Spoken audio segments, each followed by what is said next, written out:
আসসালামু আলাইকুম ভিউয়ার্স, কেমন আছেন আপনারা? আলহামদুলিল্লাহ আমরাও ভালো আছি। বাস ছেলে জেগে জেগে ওঠার অপেক্ষায় আছি। ছেলে উঠে গেলেই সেহরি খাওয়া শুরু করব। আপনারা খেয়ে নিয়েছেন তো? এই যে আজকেও আমাদের সেম কাহিনী। আসলে রোজ রোজই আমাদের এমনই হয়। আমরা খুব সামান্য এই তরকারি আর ভাত, ভাত তো থাকে পর্যাপ্ত, কথা হচ্ছে তরকারির আয়োজনটা খুব কম থাকে, কারণ খাওয়া হয় কম, ঠিক আছে? তো বেশি একটা আয়োজন করি না।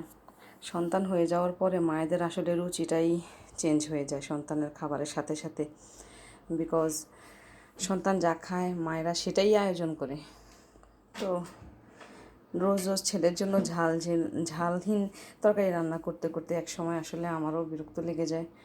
তো ভাবলাম যে নিজের জন্য একটু পুদিনা পাতার কাঁচা পেঁয়াজ বেরেস্তা টেরেস্তা এগুলো মিশিয়ে হালকা চটকে একটা ভর্তা বানিয়ে নিলাম। আর ছেলের জন্য তো আছে সেই গতানুগতিক মুরগি, দই। এই তো আলহামদুলিল্লাহ আমিও খেয়ে নিব। আপনারাও খেয়ে নেন, ভালো থাকবেন সবাই।